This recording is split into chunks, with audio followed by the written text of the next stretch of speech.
It's the divisional round of the playoffs here. Print Factory, playoff edition, number 2. And we got the full booth ready to rock and roll. My guy, Big T, Uncle Dunkle, and from Cabo, our man, ODB. What's going on, ODB? I missed you last week.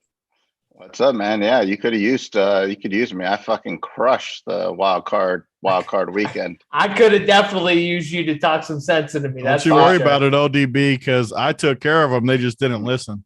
5-1, 2-0 best bets with not even a sweat. I mean, if you didn't unload the farm on the Bills, how'd you miss that boat? That was the freest money of all time. We'll get there, ODB. Two members all right? on this show, however, did not think the Bills were going to win that game, ODB. I've been waiting all week for this show. I can't wait to talk about those games. Tony, ODB, you know what? Tony, ODB, did you watch the show last week? We had some heated arguments about the Saturday games. I didn't. Let's just say they did not go those two's way. Hold on, I'm going to make sure that everybody gets in for this. I got to tweet this show thing out so we can get all the viewers. Okay, so should I wait on Big T to actually talk about his weekend? Should I go to Dunkel first to hold the suspense for Big T? Which is Dunkel what I was can gonna talk do. about all the. Dunkel's better at like talking about going 8-2 and breaking even and stuff. But I use that joke all the time. I'm trying to be original here, but I'm also trying to take my L's at the same time. And I know Dunkel, like me, is going to have to take an L on this show. Maybe 1, maybe 2. I don't know how many there were, Dunkel. But how was your weekend?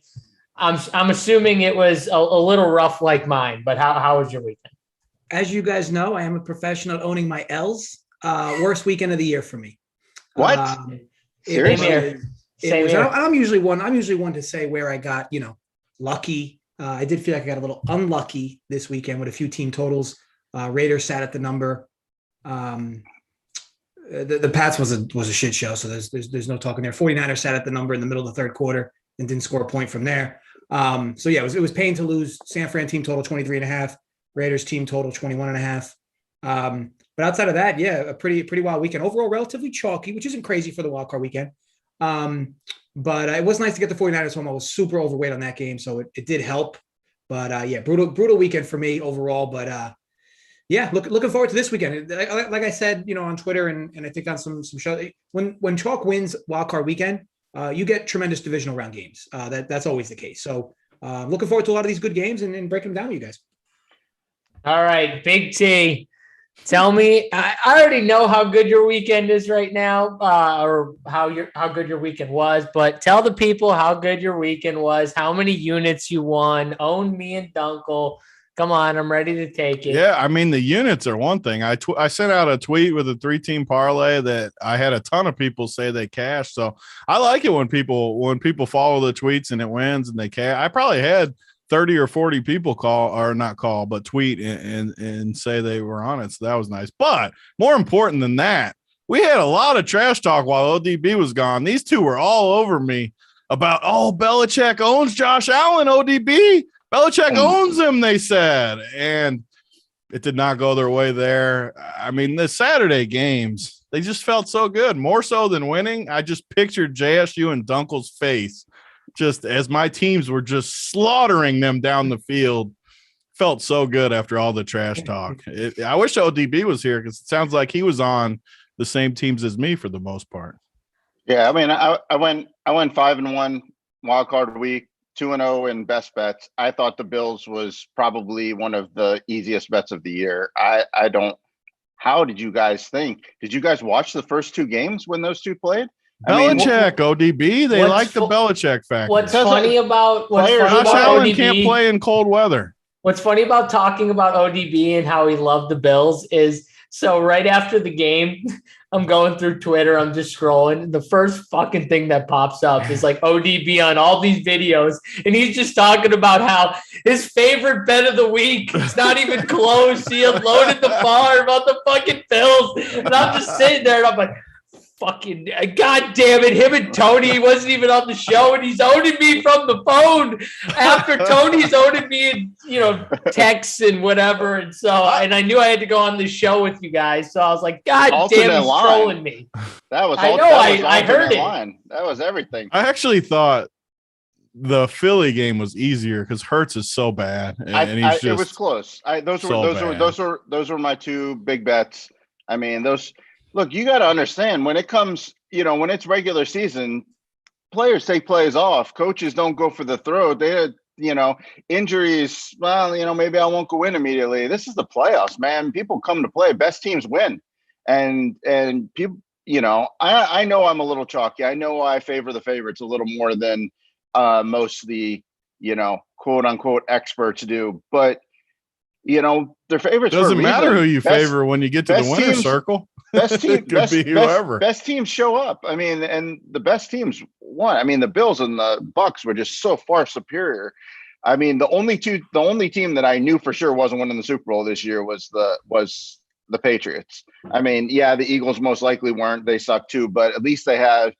You knew the Eagles weren't winning it either. But I mean, the Patriots were literally the only team in the AFC I thought could not win the Super Bowl. I mean, obviously not the Steelers. I mean, they weren't even really in the playoffs. Yeah. I don't even count them. But I mean, this was Chalk City. And anyway, but whatever. I mean, one thing I like about the show, and Dunkel tweeted it today, is everybody on the show, they take their wins and they stay, but they stand up proudly for their losses. And you watch other shows, you follow other Twitter accounts, you go to other sites and they tout every win, but they don't ever come back and say, we lost. If you don't lose, then you're just lying. I mean, you're just not, you're not betting, you're just, and I post all my picks and I'll post the record after. And if I go 1-3 this week, I'll admit a rough week. We're 1-3, and that's just how we do it. That's how we do it on the RPS group. Wait, ODB, you're saying that those people on Twitter that are up like 378 units in the last 2 weeks, those people aren't real? They're not up 378 units? Well, yeah. They might be up 378, but they were down like 400 before that 378 push. They probably are up 378 on their wins, but their losses are minus 468, but they just don't talk about those. But that's okay. We don't worry about what other people do. We just worry about what we do, because what other people win or lose, that's up to them, We're living the Cabo life, baby. Well, not us all, ODB. Yeah, we some all of us living the Cabo life. Are just sitting here and they're boring home. It's freezing where I'm at right now. So yeah, it's cold.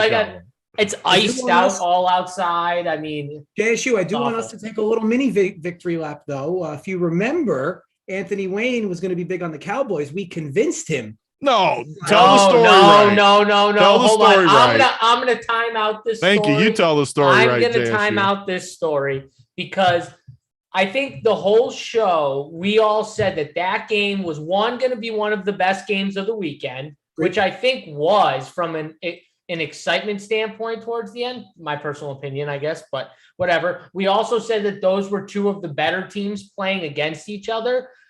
Dunkel, you said the 49ers was the slam dunk, your favorite play on the board. You said that. Tony was at the start. He was like, the Cowboys are good, but you know what? I'm going with the 49ers. You're right, Dunkel. They're a good team. And then I was the one who initially was like, I think the Cowboys are a really good team. They could do it. And you guys changed my opinion after. So I have to give you guys credit because I did bet. Not you guys. It was Dunkel. The funny part is I had it written down. Dunkel. I agree. And you corrected it though. You corrected the story. I'm putting you in because you got on with Dunkel and I was the last one, but at least it was on the show. I was going to give credit to Dunkel though. My whole plan was to victory lap up your guys' ass and it was going to feel good and I was going to feel good. Then I was going to give Dunkel credit because I was a little torn. I might have taken Dallas, might have taken the Niners. Dunkel came in with the hammer though. Like, this is my favorite game of the weekend. Blah, blah, blah. They're going to smother them. And he got me on board. And then I went huge on it too. And it was because of Dunkel. I was torn, so he definitely got us. See how we start stroking him a little? He gets uncomfortable now. When we make fun of him, he doesn't like that. We stroke, he gets a little uncomfortable, JSU. I do think it's funny how he was like, yeah, JSU, we get to take him. He was like trying to pull me on the ride just because I got my shit tossed. Yeah, he needed JSU. He's like, come on, JSU, you got hurt too this weekend. Come on, take a victory lap with me. That little segment did not go according to my plan. However, thanks, Uncle. I was super happy, Tony. When I saw your parlay, when your parlay tags in there, I was super happy because I'm glad we talked through that. And now, if anything, at least that was some value I brought, because last week I had some pretty woeful takes. I felt like I could have got bailed out a bit on some spots. But needless to say, that is the NFL. So, just looking to bounce back and looking forward to these games. Just one thing, too, to talk about like edge out there, because this is one of the things with all these sportsbook opening places. Like, so last week, you got to take advantage. I think we even talked about this on the Print Factory, I'm pretty sure. But like, so Barstool, I get this deal where $1,000 free bet. all I got to do is drive to Indiana 30 minutes away. Like, you get $1,000 bet. I can bring the wife with me. We can get dinner. We can both literally fire $1,000 free bet. We get our money back.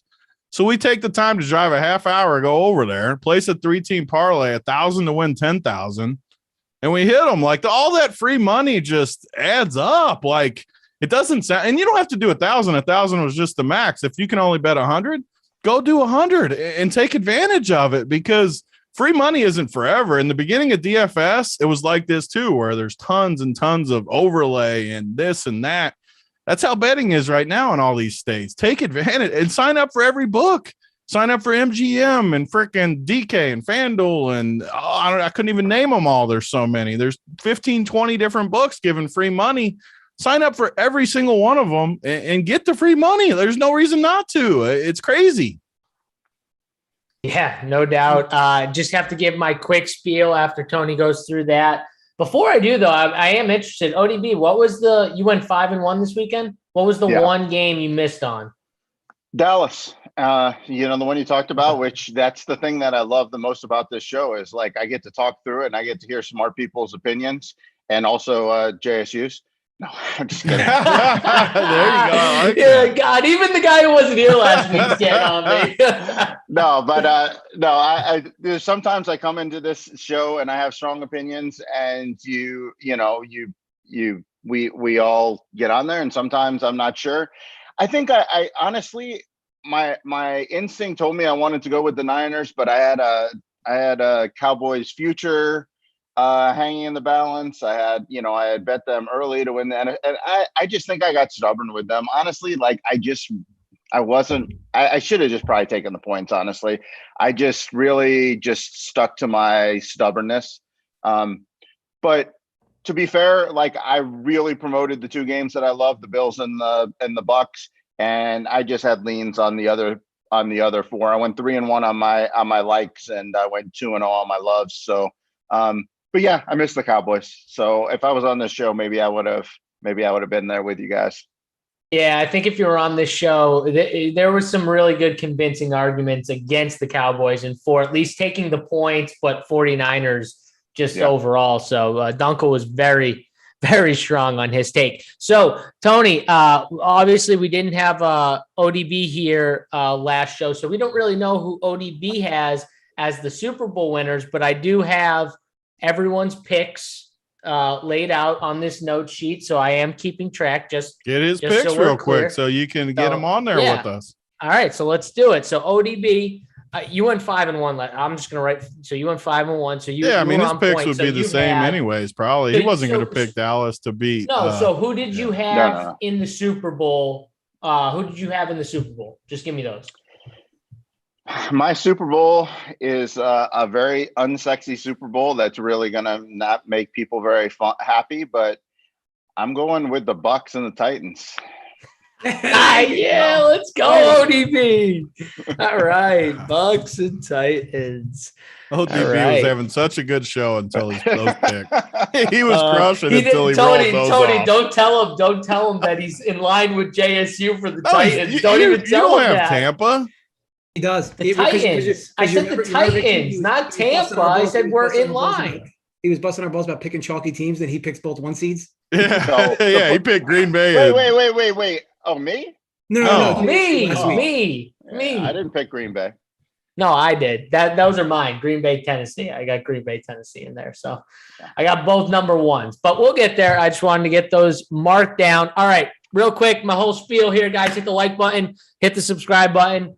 Free show, free winners. Hopefully people profited last week. We're going to give you more this week. We're going to have another Saturday show talking specifically about DFS Saturday at 1 p.m. So after the MMA show at 11 a.m., we're going to come back at 1 for a Saturday NFL slate talking the 4-game main slate. So we're going to talk all 4 games, strictly DFS on that show on Saturday. So if you're looking for real DFS talk, we'll have that talk. That's going to be on Saturday's show. Me, Big T, AP will be on that show. But this show, we're going to talk winners. We're going to talk more strictly from a bet side perspective. And maybe if these guys have any props they like or whatever, we'll throw it in there. But yeah, so that's what we're going to do now. Hit the subscribe button at the bottom right-hand corner, that red box. Make sure you guys do that and subscribe to the channel as well. All right, boys. So I got one more thing before we get into this week, because go for it. I'd be wrong if I didn't get on JSU again for just one more thing, because October was the date. You'll have plenty of victory laps down the road, I'm sure. But back on, let me look at the date. October 4th, we were on the Prim Factory that week. This man came on. Kyler Murray was going to win MVP. The Arizona was going to pound the Rams. The Browns, I won't go to the Browns. We'll leave that for another day. But Arizona and the Rams, they he was didn't making play fun last of our Rams. week. Leave the Browns out of this. They didn't play last week. I shouldn't have brought the Browns up. They're gone. Get the Browns out of there. But I'm excited. He was making fun of our Rams, ODB, with the Cardinals and Kyler. We got to take one more victory lap on him. I just can't wait for next week. AFC Championship, Derek Carr at Baker Mayfield. It's gonna be outstanding. Raiders. I will say, Derek Carr, in my opinion, played good enough to have a shot in that game. I don't know what more you could have expected out of Derek Carr. I thought he played fine. He gave his team a chance. How did Baker play this week? Baker didn't play, so he didn't give his team a chance. Baker's on a bed right now. He's robotic. His whole left side or right side, whatever's being held up, with all those string attachments right now. I love that article that said he wanted to be traded. Okay, freaking Baker, get him out of there. Yeah, Kyler. I'll tell you right now. I don't know if I've ever seen a quarterback fall so fast between weeks 1 through 4 or 5, 6 around there, and the rest of the season. It's been really bad. How bad was he on Monday? He was the worst quarterback I've ever seen in my life. I think I would have rather watched Jalen Hurts. That's how bad it was. Jalen Hurts was better than he was. Kyler, I played him too, so I'll take an L too. I played Kyler on heavy on that showdown. He was absolutely horrible. I think DeAndre matters. You played him. I mean, Nuke matters. I mean, basically all they did was throw the ball 2 yards behind the line to Rondale Moore. What was that offensive game plan? I mean, they know Chase Edmonds is in the game, and they never give him a swing pass. They never do the little out and in the flat. Nothing. They didn't do anything. They never gave Chase the ball in space. They didn't throw the ball downfield. I mean, Rondale Moore's supposed to come back from 6 weeks out and just take the ball from 3 yards behind the line of scrimmage and get 13. I don't know. What are they doing? That was an awful game plan. It was just awful. And how about Kyler not using his he looked scared to run. He kept looking back. I don't know if you guys were there were a couple times he ran and he kept looking back, terrified someone was going to catch him from behind. He just looked scared. He looked scared to get hit. He looked scared to run.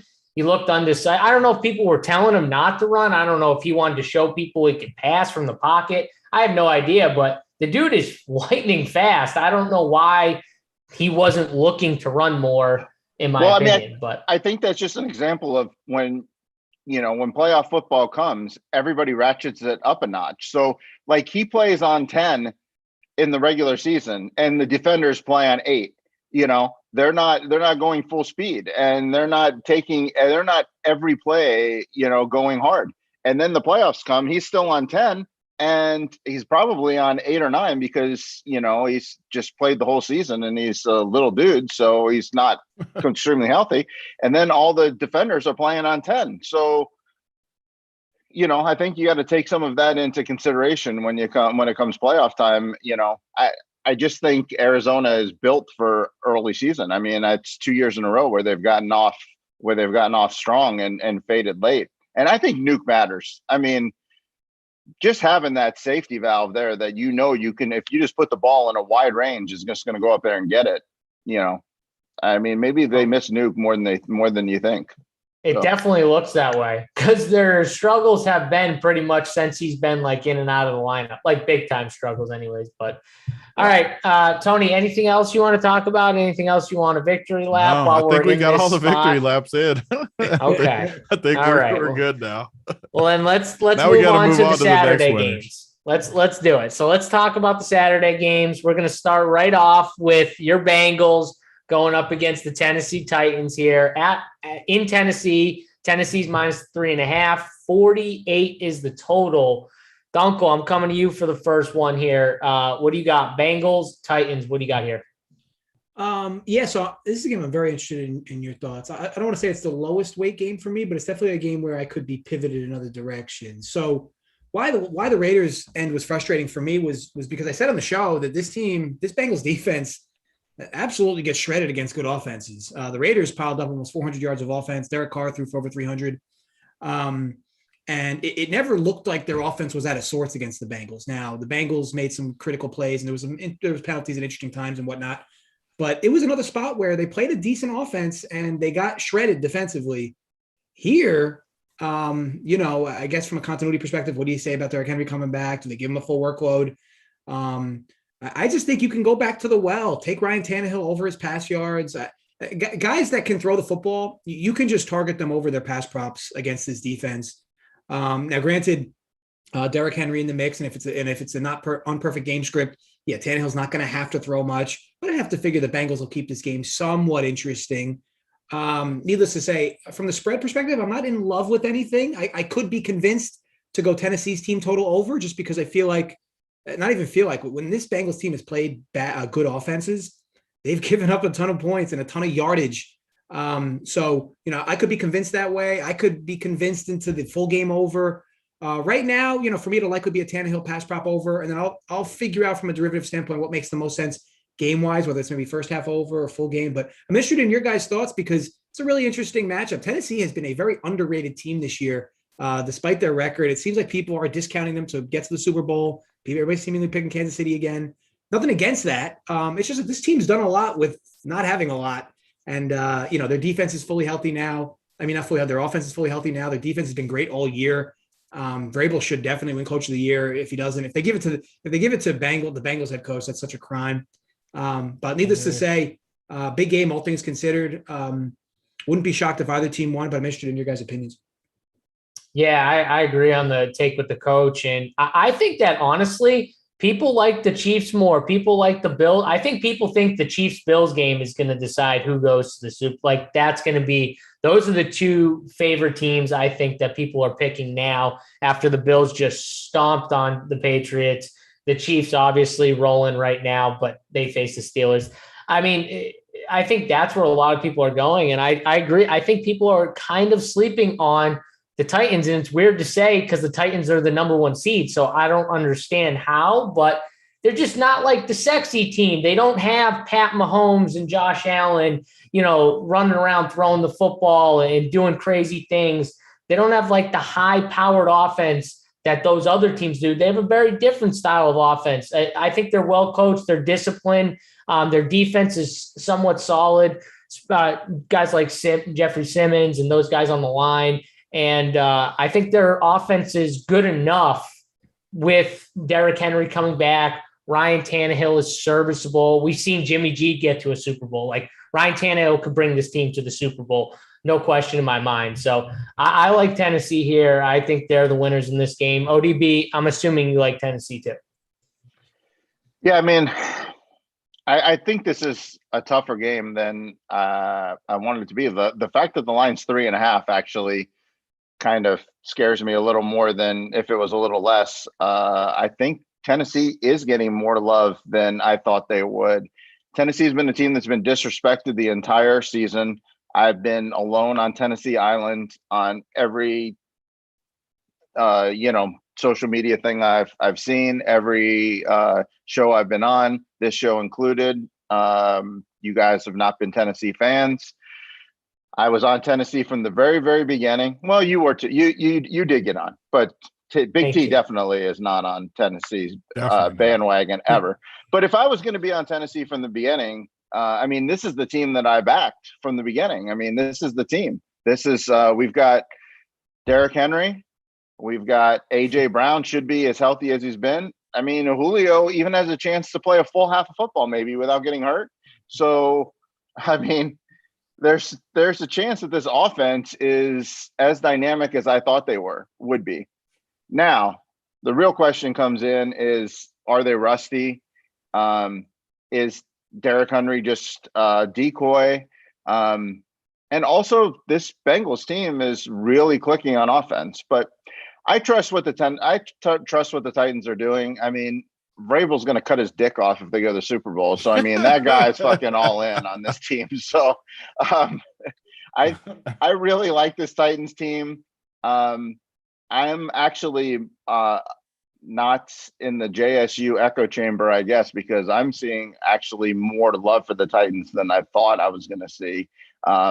I really thought everybody wouldn't be able to. They couldn't wait to pound against this Titans team in the playoffs. But I'm seeing a lot more love come in on Tennessee, so that kind of scares me a little bit. I kind of like to be a little more on an island, but I just like everything that Tennessee does. I really like what Cincinnati's done too. So I really wish this was kind of matched up differently, where I could just take both dogs and I could have Tennessee and Cincy both dogs against the two powerhouse teams. But I'm gonna roll with Tennessee. I trust everything they have more. They're a couple years further in this pipeline, and the NFL kind of works that way. I mean, you just kind of inch up, year by year. And this is the first time the Bengals have had some taste of success. They won a playoff game.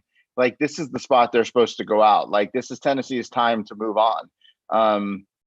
So that's kind of where I'm leaning. I'm leaning on Tennessee, but let's see what Big T thinks about his Bengals. And is this a spot where they kind of leap further than they're supposed to, or is this the end of the road for the Bengals?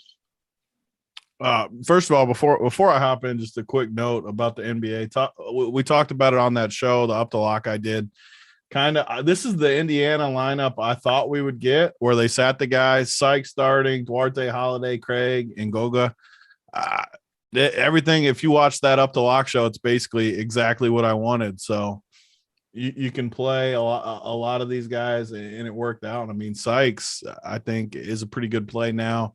The Golden State guys are significantly worse plays to me outside of Kuminga, but no one cares that's watching this. I just wanted to say that real quick. But back to the game. I mean, how good is it to be a Bengals fan, first of all? Burrow, the first win in however long, 30 years or something in the playoffs. Guy just looks so freaking good, and then isn't the least bit surprised after in the interviews. The best part is we expect to win. We expect bigger things, all the things you want to hear as a fan. Chase thinks he's the best receiver in football, and honestly, he's probably not far from the best receiver in football. So it's great to see that confidence. Love the future. I'm so glad they got that W and didn't blow it.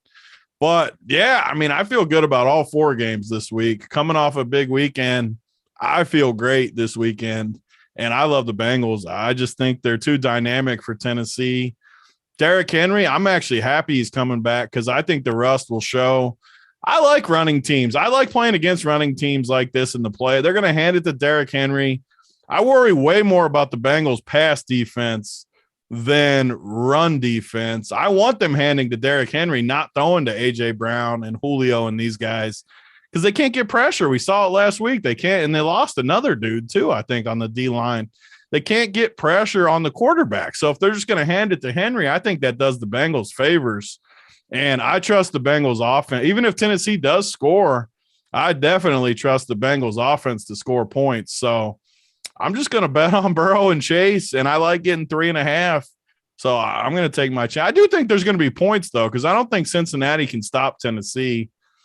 I think their best chance to stopping Tennessee is them just running Henry. I hope they just run Henry as a Bengals fan.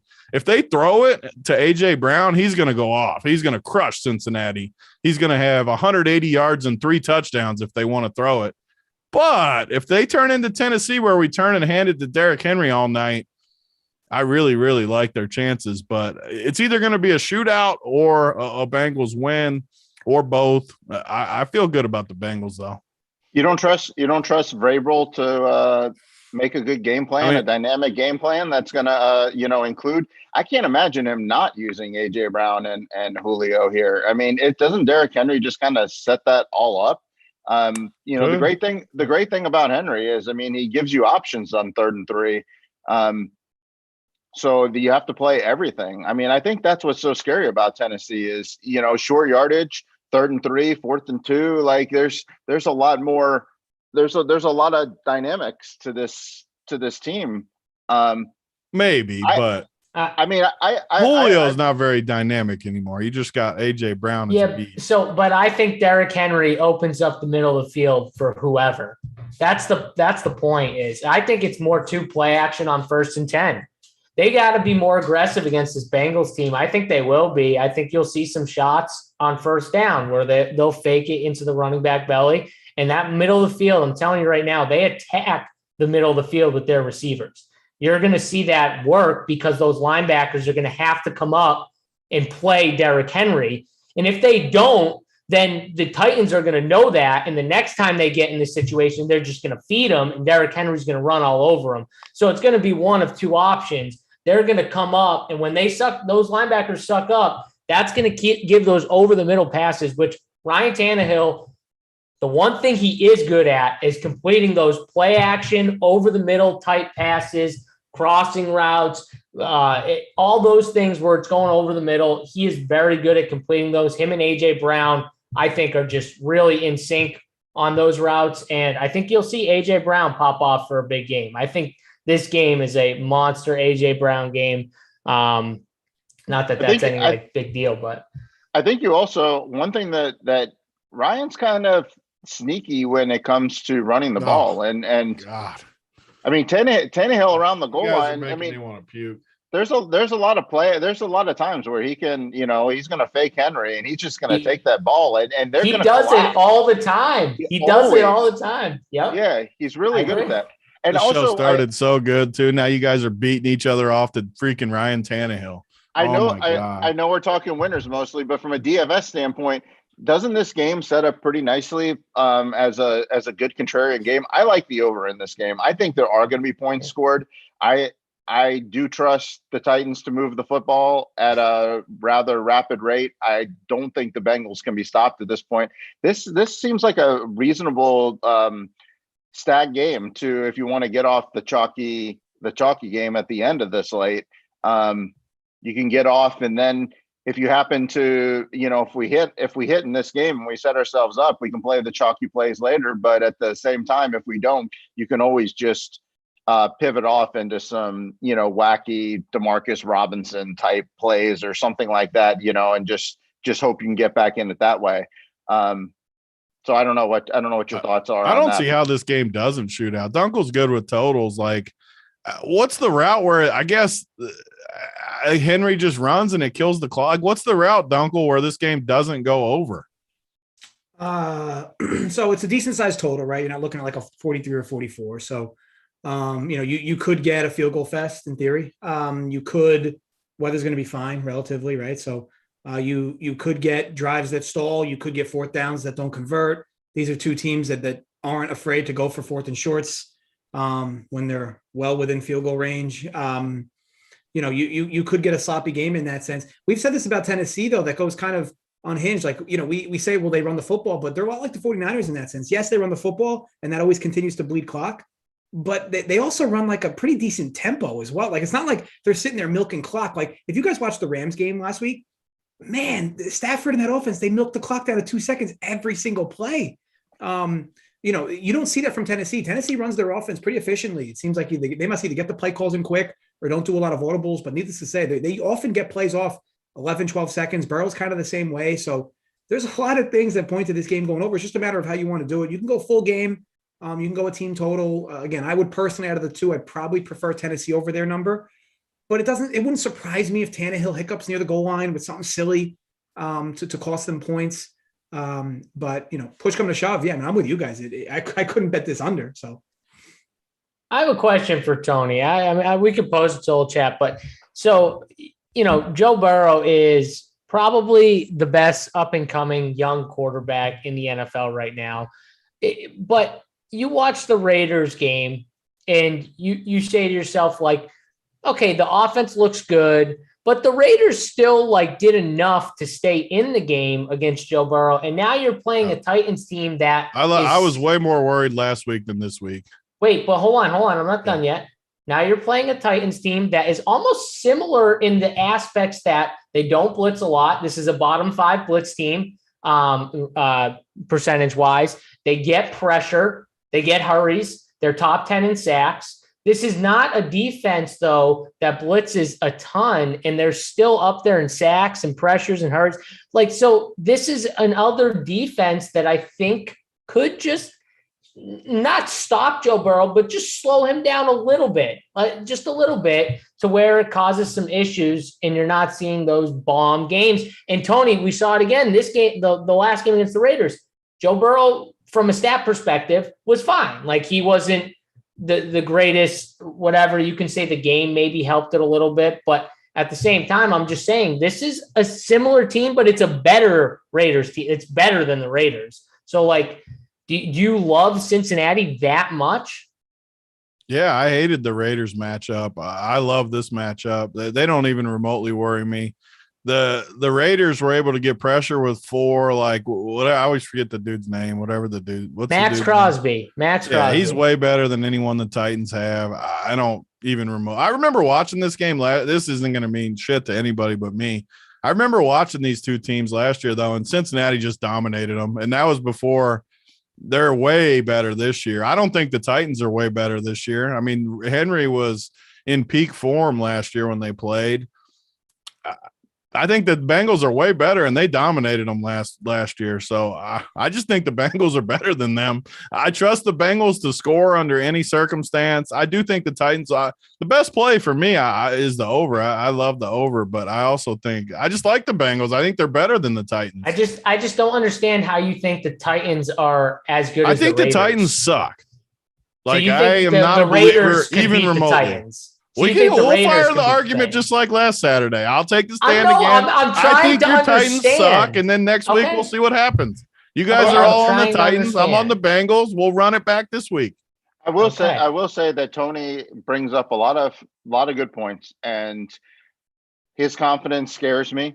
Also, the fact that I really want to love the Titans, and I like the Titans. I'm going to play the Titans, but I want to love the Titans. And there's something in the back of my head that is stopping me from going all in on the Titans. And I'm a little scared that, this kind of reminds me of I have a little more conviction in this one, but a little bit of Dallas, San Francisco last week, where I wanted to love the Cowboys, and this little voice in my head said, back up.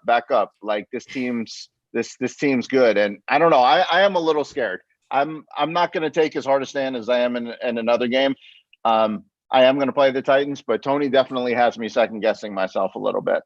And I'm not scared at all. And Tony is not making me second guess. Get in here. I want you on the other side. The Titans are the matchup. I like more than you the on Titans the other are side. the matchup that they didn't want to see. I'll still say it. The Raiders, they didn't want to see. That was a tougher game. They did not want to see. I guarantee the Chiefs would be a better matchup for this Bengals team. I would pick the Bengals over the Chiefs right now. I'm telling you right now, I pick the Bengals over the Chiefs. I think the Titans are a worse matchup for them, and you'll see on Saturday. I think so. Between ODB and Big T, you both basically said you like the over and you like your respective teams. I mean, why not each of you just bet over their team total? I mean, first of all, both bets could win in theory.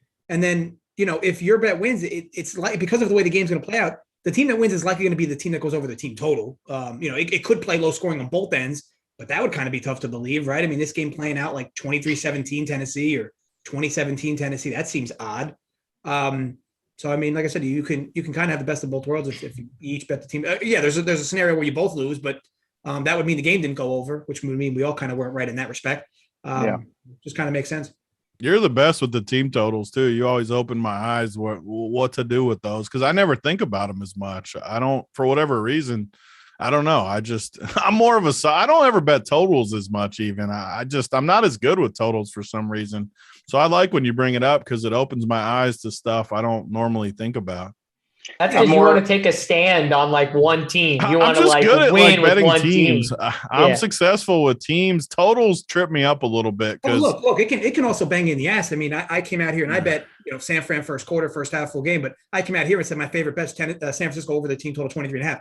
That's the bet that loses, but every single other bet wins. So it can go both ways. But with this though, the team total just has to be sharper because even say I love the Bengals and it's say it even goes to overtime or something and Henry breaks one and I lose by 6 and it's a 3.5 spread. And I don't know. I think the team total is probably a sharper bet for sure because I mean, I don't think the Bengals go in and like blow them out, but I think it's a close game and I trust Joe Burrow in that situation as much as anyone. So I mean, I don't know. I think you bring up good points to just do the team total. I will say just a little off topic. We're not sponsored by any sports books, so I can go ahead and say this. I mean, most of my bets are done with other people. I mean, if you can find ways to bet juice, if you can find ways to bet juice free, I mean, these books, it's great. I mean, congratulations on getting legal betting, but you're not going to beat these books in paying juice unless you're able to take advantage of, things like Tony said, free play and all that stuff. It's tough to beat a book. So, I mean, I pretty much have built the way that I bet based on, I have half a dozen, if not more people. Sometimes I post plays on Twitter and get, find people that I trust. And I just try to bet as much as I can juice free. So it's usually easier for me to find sides than it is, props and things like that. You can save a lot of money by trying to bet juice free. So just anybody out there, if you're betting and you have a group of friends, if you're both going opposite sides, save the juice and bet each other. I mean, it's okay if you're going to play one side and your friend's going to play the other side, then, just bet each other. It's not like you're taking his money. I mean, essentially one of you is losing anyway, and you're just paying a 10% vig to the house. So, I would encourage anybody out there to try to find friends or groups that you can do either low vig or no vig betting. That's kind of the way that I approach betting. So that's why I tend to stay away more from the team totals and things, is because I don't really go through books as much as possible. I try to just do big free betting. So that is a good point, ODB. And think about it for a second. Like most of the people we surround ourselves with are typically people in our same, obviously there's financial brackets that separate, but sometimes for the most part, your groups are relatively in the same brackets. I mean, you whatever your bet size is, your group, whoever that is, or whoever your circle is likely in that same sort of bet unit size area. So I think you can make it work if you spent a little more, resources and time for it. So that's a great point. For sure. Love it. All right. Before we get on to the next game, see more people in the chat. A lot of Bengals love in the chat. I don't know about this Titans, people moving on the Titans, because there's a lot of Bengals love, at least in our chat right now. Well, maybe they're all just Big T fans. So it's one or the other. I'm hoping this game gets down to 3, honestly. I'm not jumping on it now. If it gets to 4, then whatever. I'll just tie if it lands on 4, but I'm willing to wait this 3.5 out because I don't think it's going to go to 4.5, but it can get to 3, and that 3, is obviously pretty important for overtime and things like that. So especially in playoffs, a lot of things be a little closer to the vest. So. Yeah, I love that. Yeah, I definitely would like to wait and see if it can get to 3. That would be a much better spot. All right, let's move on. We got the second Saturday game here, the nightcapper for Saturday. San Francisco 49ers versus the Green Bay Packers. Packers -5.5 at home. 47 is the total. Big T, I'm switching up here. I'm coming to you first on this game. What do you got here, 49ers Packers? Yeah, I mean, I like this game a lot too. I love the Niners. The Niners have always owned Green Bay. Numbers, 5.5 right now. I just think they match up great. They're going to run it at them. They're one-dimensional on defense or on offense, I think, with Devontae. Devontae's amazing. Rodgers is amazing. But I think San Fran will do a decent job limiting him a little bit. I think San Francisco is built for the playoffs. I just love their style. They tried to piss down their leg. Jimmy G, man, oh, God, that interception. That interception, my Lord. Woo, that interception was bad. And, I mean, if they had a remotely decent quarterback, I would just, go all in on them. But Jimmy G's my only hesitation, but man, I love the Niners. They're 5.5, and I think they win outright. So I love them. And I think DFS wise, I don't love this game. I mean, it's similar to last week where I like Debo a decent amount, Mitchell a decent amount, Devontae, obviously I like a decent amount, but that's it really. I just don't like Kittle. Last week I didn't really like Kittle. When San Fran is playing from ahead, we've seen it all year. He just doesn't get work. He blocks. They want him blocking, and I love Kittle, but yeah, San Fran for me. I don't know about the total. I don't have a strong feel about that, but definitely the 49ers for me here. Yeah, I mean, the way they're using Debo and moving them all over the field and Elijah Mitchell together, it's pretty tough combination to slow down here. ODB, come to you next. What do you got here? Packers 49ers. Well, let's start off by saying that, I take victory laps on the show and I own my L's, and I'll just own my L that I never get this Niners team right. I mean, this is one team where if I'm on them, they lose. And if I'm against them, they show up. So I've been very bad with them. I will say that when it comes to San Francisco, Green Bay, I really trust Big T. I mean, this guy has shipped more contests and more bets when these two teams play than all the other fucking NFL games combined. I mean, I know one Showdown a couple years ago, then the NFC Championship game. I think he shipped pretty big there a couple years ago. I think this year in the Showdown against them, if I remember correctly, he did well. Like, he's got a good feel for this matchup. I lean San Francisco as well. I'm not really sure because I don't really know what we're getting out of the quarterback play in San Francisco. I'm not 100% that we're even going to get Jimmy G for the full game. I want to clarify too. If Jimmy G's out, I am off of the Niners. I am not playing Lance. What, you don't want Trey Lance? I do not want Trey Lance. If he starts, I'm off. I'm right back on Rodgers for the record. Yeah. I mean, I'm similar. I mean, this line's going to hit 9 if Lance is in anyway. Probably higher even. Yeah. So I mean, everything I say obviously is predicated on Jimmy G, but there is the concern that he's ineffective or he re-injures himself and we get Lance. So I'm not in love with it, but I do think that I do trust Shanahan, and he has owned this matchup with LaFleur. I mean, absolutely owned them 2 years ago in the NFC Championship game after owning them in a Monday night game earlier that year. This year, the Packers won, but I think it was pretty. One comment, just real quick, not to interrupt you, but these two were on the same staff, and maybe there's something to it where somehow he just picked up some of the things that he likes to do or something. Could be. I mean, I don't know. They were on the same staff for multiple years, I think, right? Yeah, and he was offensive coordinator, and I think he was the quarter, and LaFleur was the quarterback's coach. Yeah. So, you have to know the guy good, right? Like when you're working that close. Yeah, they were working together, and McVay was holding both their balls up. And then Gruden gets the job over all three of them, though. How bad is that? Here's the thing about Shanahan. I mean, he dominates certain coaches. I mean, him versus McVay. I mean, he's dominated McVay, and I don't know. I just feel like I trust them a little. I trust Shanahan. I trust this team. I do kind of like Elijah Mitchell. If on DFS, just from a standpoint, I really think he's going to try to keep the ball out of Aaron Rodgers' hands. I don't really love this game from a DFS standpoint too, because Green Bay plays kind of slow. I mean, even though they throw the ball a lot, it's like you said with the Rams, they tick it down, they play short passes. There's not a lot of plays going off in this game. I think San Francisco is going to probably try to limit. So under might be like a reasonable take. I don't really love Debo just because, I mean, he's priced too close to like Cup and Devontae. So, and he's kind of a little touchdown dependent because he doesn't get those 10 catches like those guys do. But I'm leaning Niners. I was really excited about, this is one game that I was really excited about being on the show for, because I want to get y'all's take on this game. I think you guys have a much better feel for these two teams than I do. I feel like I know several teams in the league. These are two teams where I'm not as good as you guys are. So I'm going to defer to Dunkel here and see if he loves the Niners, and see what happens. And I'll probably go with whatever you guys think. Well, we got B Nair in the chat before we get to Dunkel. He says McVay was the tight end coach and Mike McDaniel was the wide receiver coach too, who's the hot new coach that Dunkel wants to hire for his Vikings. That is crazy how good that staff was when you think back on it. Like, that's wild. And Washington couldn't retain any of them. They didn't hire any of them was the funny part. They gave it All right, Dunkel, let's hear your Green Bay 49ers take while I go grab a drink. Go. So don't you love that in JSU? Let's hear your take as he gets up.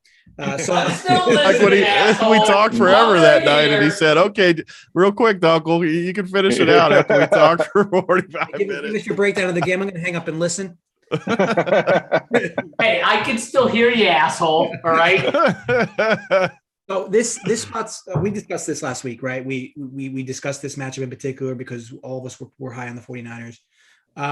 What I will say is that this spot's a little different for me. So last week I basically said you can bet the 49ers in any direction you'd like. You can bet them first quarter, first half, full game, team total, however you want to bet them. To me, it was 49ers in every direction, money line, plus the points. This spot's a little different. So I'm not in love with the plus points here because the Packers could very well score 40 in this spot, and I don't want to try to predict that angle. However, the 49ers team total specifically will be my best bet of the weekend. It's 20.5. You look at who the Packers have played.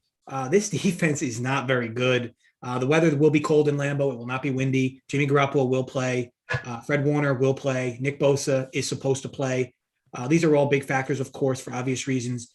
I just just watch the 49ers play offense. Like there's no offense like theirs. The dynamics with the run game, the play action, Jimmy G is not asked to do a lot with this offense. Now, the reason why I'm not in love with the points here or the 49ers money line, I definitely want them to win. I hope they do. But Jimmy G and his blackout woes, he will make 1 to 2 big mistakes in this game because he does it every game. Now, could he play a perfect game? I guess, but the crazy part is he's not even asked to do a lot and he still makes mistakes. But they showed a stat on the screen, was it last week or maybe it was something I was watching earlier in the week, where like his record in 49ers games that they started, he wins like 70% of his starts. And when he doesn't start for the 49ers going back like 5-6 years, they've lost like 70% of their starts. So he's a big influence to this team winning games. He might not look the part, but he gets the W's for this squad. It's a tough ask to go into Lambeau and win, of course. But let's be honest, Aaron Rodgers hasn't exactly been Mr. Playoffs in his own right. He has found ways to lose these games, whether it's this one or the next one. He has been to 1 or 2 Super Bowls. I mean, he has 1 ring, but has he been to 2? He hasn't been to a Super Bowl since McCarthy left, right? I don't think so anyway. So, do we get that weird version of Rodgers here? Needless to say, I watched this 49ers offense and they just churn out yards. It's a shame that they ended up kicking so many field goals in that game, but they just churn out yards, 9 yards per rush. And then, then they hit the big play over the middle, or they find Debo and Strider. Ayuk's been impressive. Kittle was non-existent and they won the game. You'd expect him to be more involved here, especially since the Packers are so woeful against tight ends. To me, the only team, in my opinion, that has the best shot to knock the 49ers out is the Tampa Bay Buccaneers. That's just because of the Brady heritage.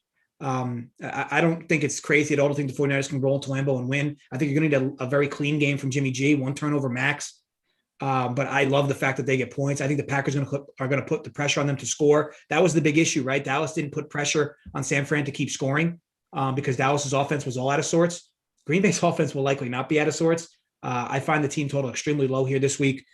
3 touchdowns is not crazy, or a bunch of field goals and a few touchdowns. I just love the way this offense runs. You look at them again, yards per play. This is your best team in football, and just watch them. Watch their schemes. No one's doing what this team does, and I expect the Packers, who aren't good against the run to begin with, to have their struggles. And we said about the Dallas Cowboys being on ice skates and on a D line, they were. I'd expect similar behavior from this Packers D line. I know Packers are getting healthier. They think they're getting Alexander back or a few other guys back as well. I don't think it's going to matter that much. I think the Packers win this game because they score a lot of points. And I'm not going to try to predict that angle, but I do believe the 49ers get theirs. Yeah, Packers potentially maybe Zadarius Smith and Jair Alexander. I think it's possible. 2 of their better defenders. So we'll have to wait and see. Nick Bosa, man, if he was going to be out, Fred Warner, that would have been a huge loss. So that's big for the 49ers. I think overall, though, what you said about Jimmy G, for whatever reason, the 49ers just like they have this like amazing system where it just feels like teams can't stop them. And then all of a sudden they'll let Jimmy G just throw the ball in situations where they should just keep running it down teams' throats.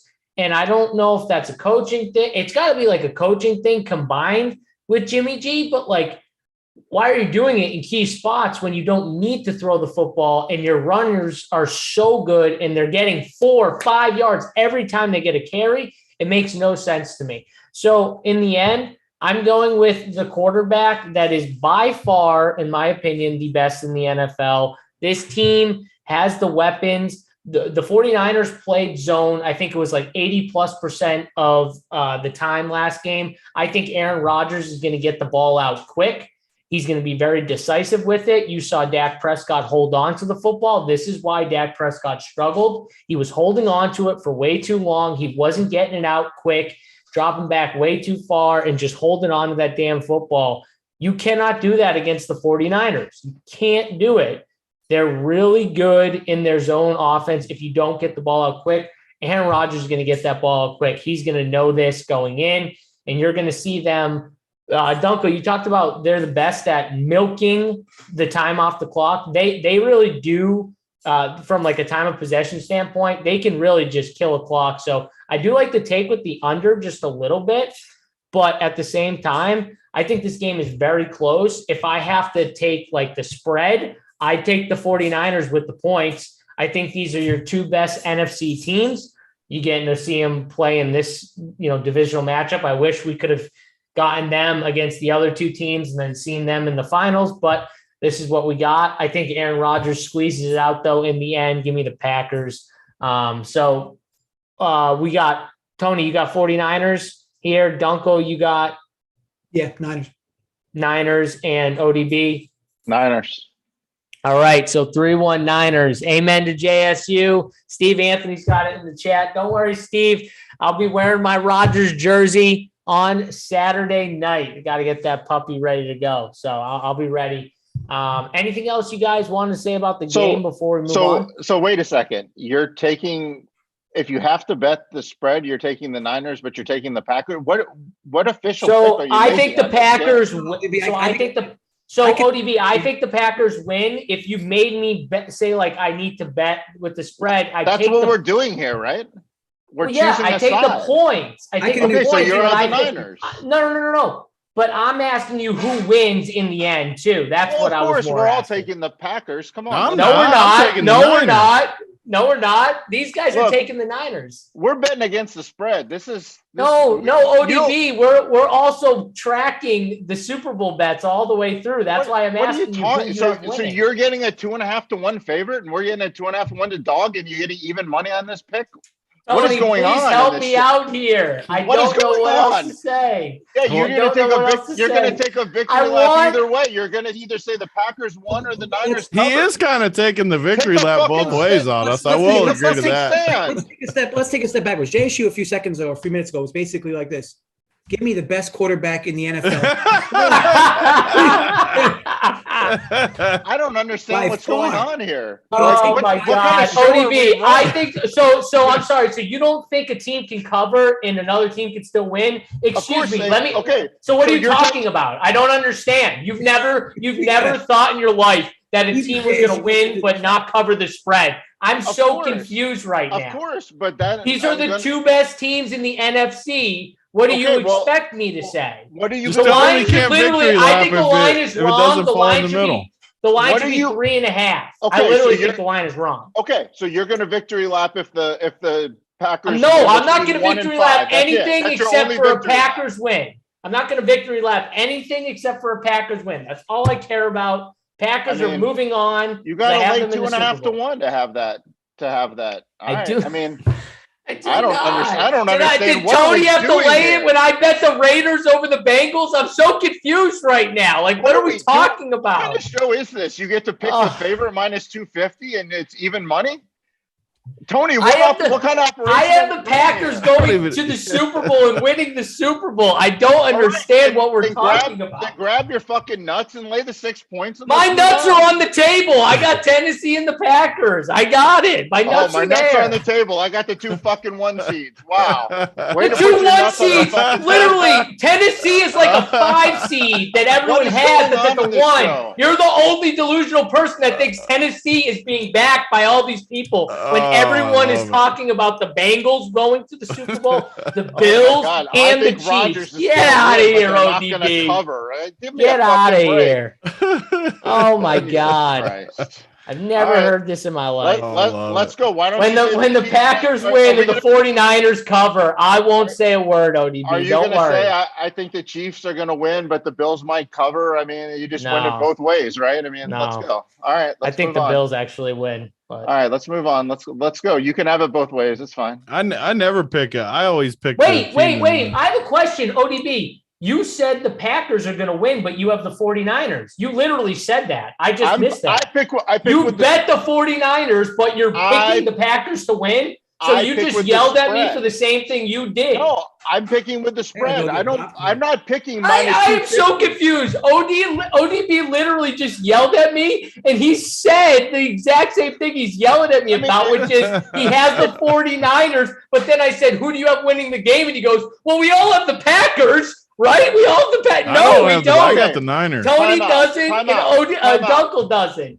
You literally just talked over what you said. This is how gambling works. When you pick the favorite, you have to lay a number. So if I get to lay the Packers at even money, I'm taking the Packers. But you don't. It's minus 250 or minus 230 or whatever the fuck the line is right now. So I'm not willing to lay. Tony, you can have minus 250 in this bet. All right, I'll give you whatever you want. I'll give you minus 300, Tony. Fuck it, I don't care. You can have it. I'm gonna win outright, so it doesn't matter. I'm gonna win outright. The Niners are definitely winning. Let's move on to Hedge JSU.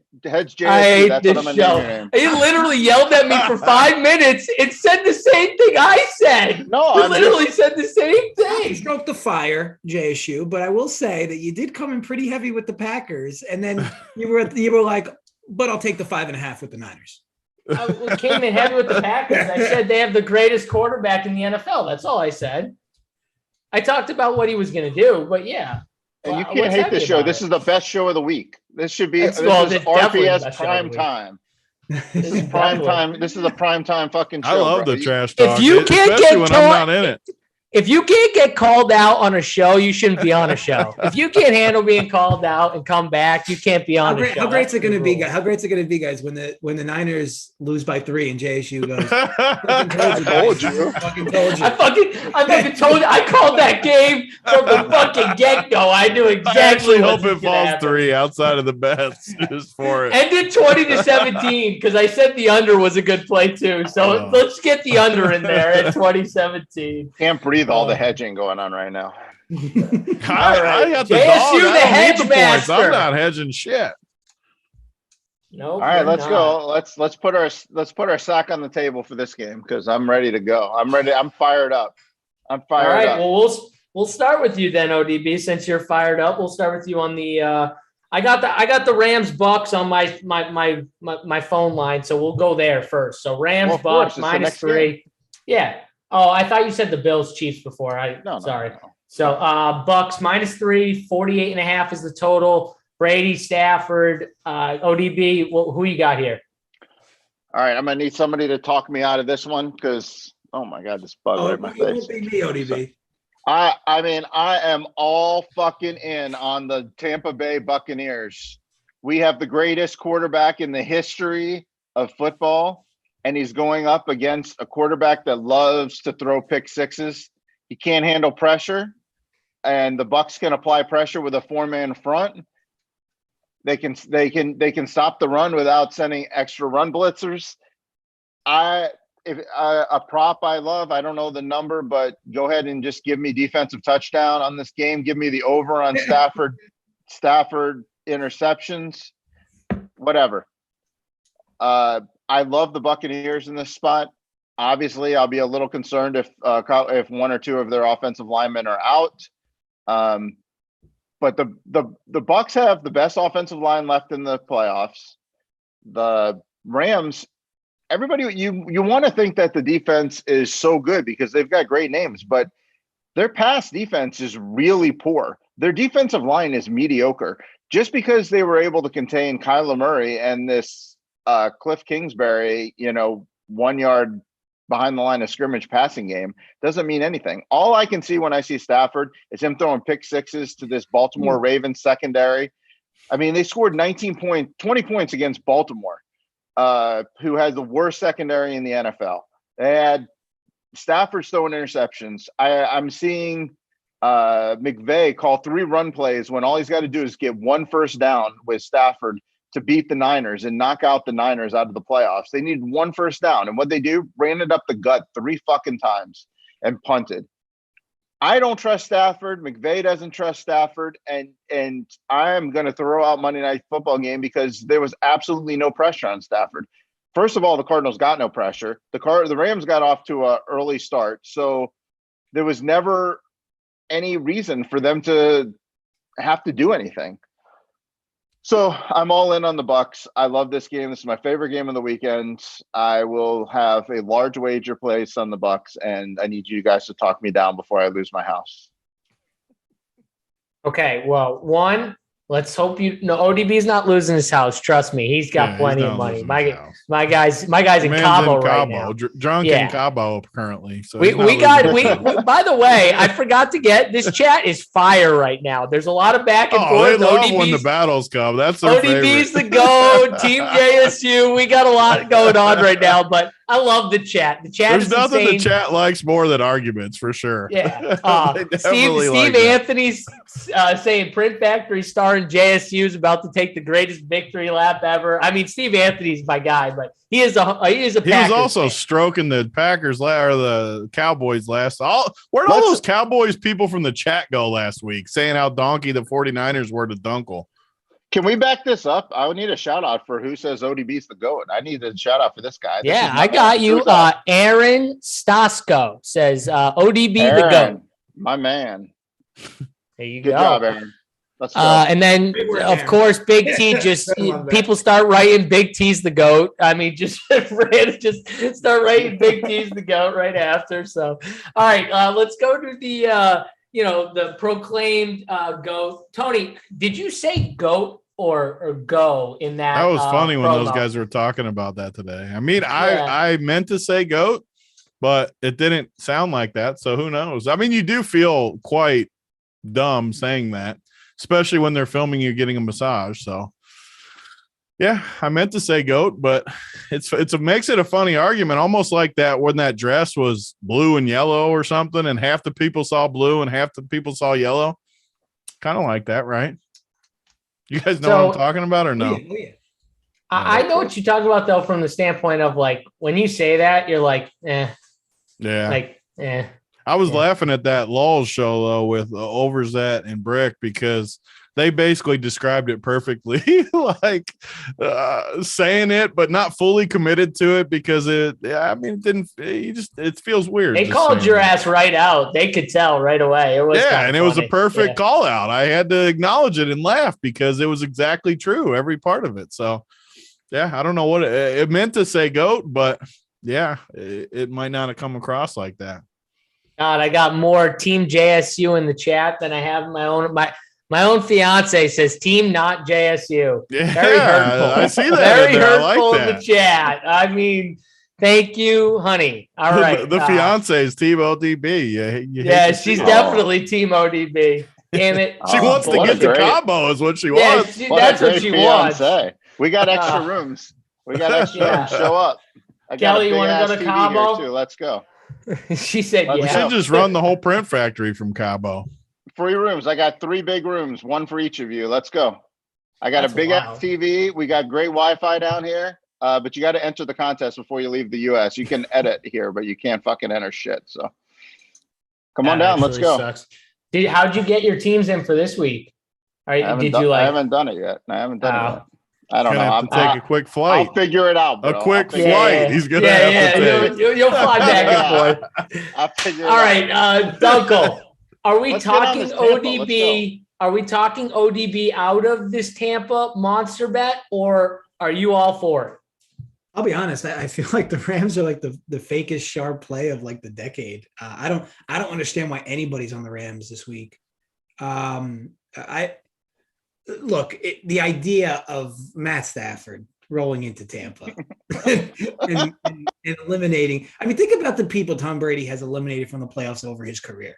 I mean, is Matthew Stafford going to be the guy that kind of trumps it all?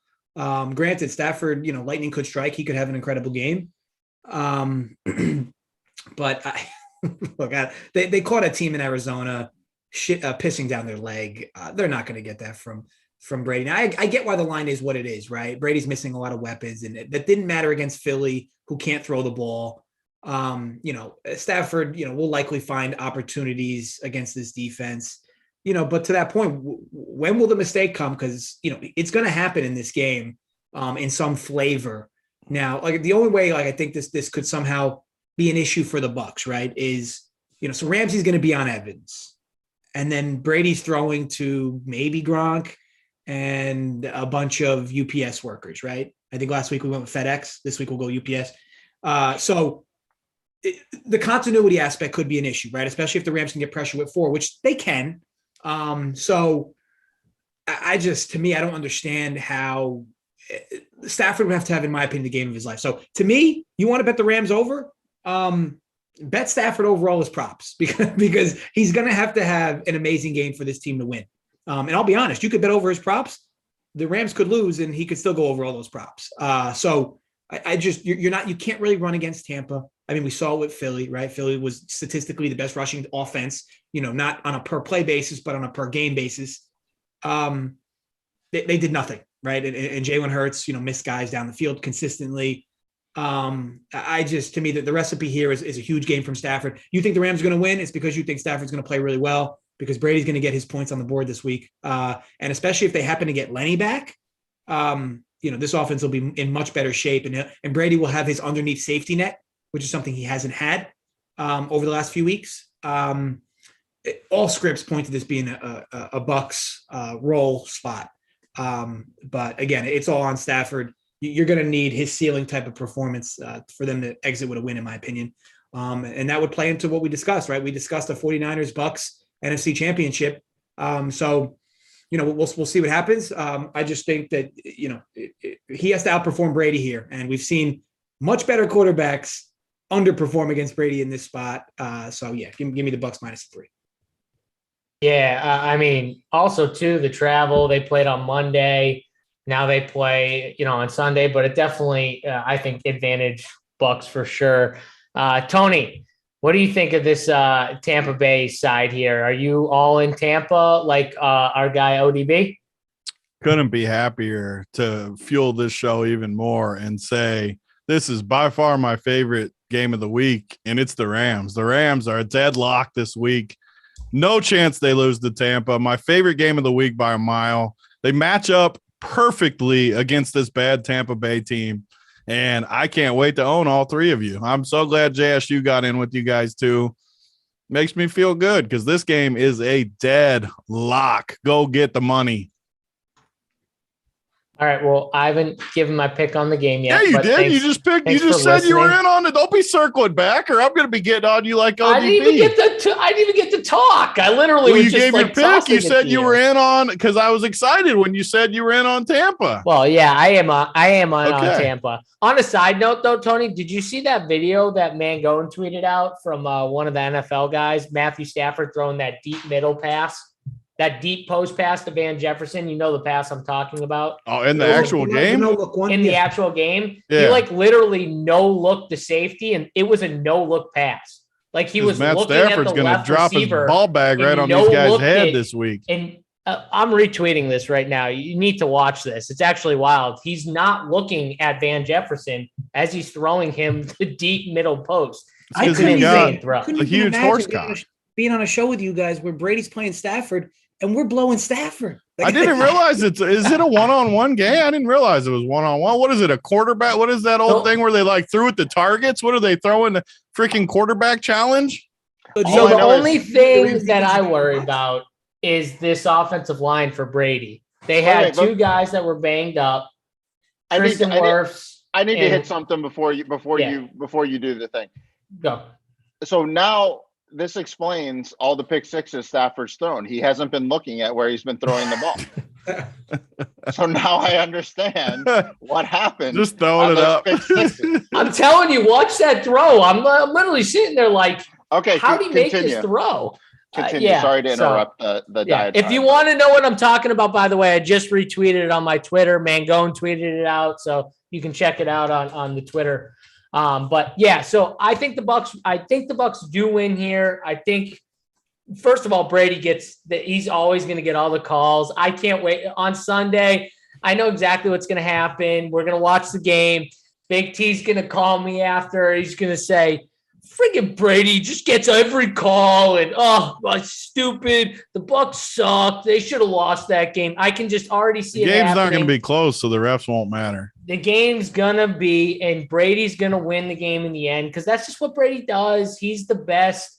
He is the best when the pressure and the game's on the line. Never a quarterback that's been better.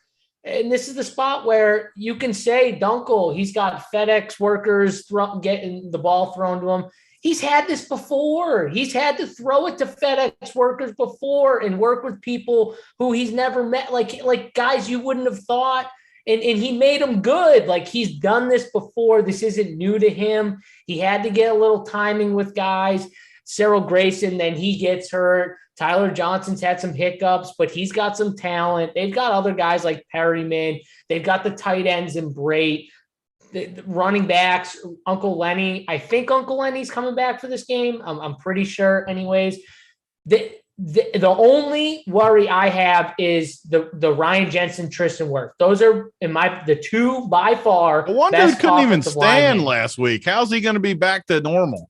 Well, they said Wirfs, if they needed him, would have went in, which is wild to me because he needed help getting to the sideline. Yeah, Ryan Jensen. I don't know if you saw Ryan Jensen, but their center, he was refusing help.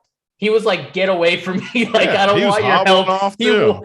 He walked now they got to play on Von Miller and Aaron Donald. Come on, but he came back though, Tony. So Ryan Jensen did come back in that game. They're not playing Jalen Hurts this week, boys. All right. Well, I still think Brady's going to get it. Kingsbury either. Good point. Yeah, I like it. I'm glad you guys were so adamant on the other side because it'll give me a victory lap next week. Well, I just want to say I was watching the Monday night game. I had the Rams, and I was so thrilled at how good the Rams looked because I get to get this game at 3 or 2.5 opposed to 4 or 4.5, which it would have been if it would have been a close game. And I've been patiently waiting for the spot to fade this Rams team. I've been patiently waiting for this spot too, the opposite way. I've been dying for this Brady, spot. I've been waiting for 4 months for this spot. You've been waiting for 20 years. I get the narrative. Look, ODB, these people do this every year. Brady sucks. Brady's washed every year. Every year he finds his way into the Super Bowl. And they're going to take the victory lap the one time. And there's been plenty of victories. The Giants games, I rolled him. Philadelphia, I rolled him. He's lost plenty of big games. Come on. Tony, I'm telling you right now, you're going to call me up after, and you're going to talk about how Brady got all the calls. The game won't be close. This game's a blowout. This is what I've never felt more confident about a game in my life. Matt Stafford makes you confident. I love it. I can't wait for McVay to punt the ball on 4th and 1. That will tilt me when McVay does that. From the Bucs 40 and give the ball back to Tom Brady, and he just goes and he just shoves it right down the fucking gullet. How about when Tampa Bay might get shut out in this game? Come on. Just like when I said I have a good feel for Tampa, just to alarm you guys. Just like when I said the Saints would shut them out, they shut them out. I mean, they match up perfect. Chat, we need some reasoning from my guy Big T here. Can somebody in chat help me out? Because I'm at a loss for words. He is now proclaimed that Tom Brady is going to get shut out by this Rams team. Just like the Saints shut him out. As the coach. I don't think so. The Rams are an all-star team. When you put them up against bad teams and the players, the playmakers can just do their thing, it's fine. And they're going to look really good against the Cardinals. But just like whenever you put an all-star team that's just a bunch of names that that are good in individual battles, and they go up against a team, a cohesive unit. This is the Super Bowl winner from last year. This is the greatest quarterback we've ever seen. This is not the Super Bowl winner from last year.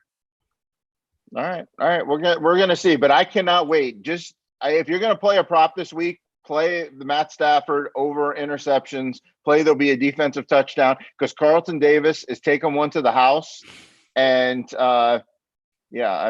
just book that. That's going to be free plus money right there. I'm all for the Brady like slander with objective information, but to make a claim that I was there when Brady lost his 2 Super Bowl, like he also won 7 of them. So like, to be like, I was there. I lost those ones too. I mean, I lost those ones. I think I won some cheese on one of them. Did you win? Did you win anything on the 10 championship games that Brady won? Probably lost. I mean, yeah. How about the divisional rounds when he won those? He's won. I bet on him a lot of the early games, so I didn't lose her. I bet on him in the Super Bowl. I don't think I ever bet on him in the Super Bowl. Well, so you're 3 I bet on him against the bad teams. You're 3-7. Congratulations, nice victory for Lap. No, 3-7. You're 3-7. They had 10 Super Bowls, 7-3. I'm gonna say there's no way that you bet on. There's no way you bet on Brady for half. No way you bet on him for half those Super Bowls. I didn't bet on him in any of the Super Bowls. Oh, any of them? Sorry. You're stubborn. You're a stubborn SOB. I mean, I love you, but still. I mean that's. Maybe he will get interceptions on the 1 yard line to hold off. I mean, he played great there.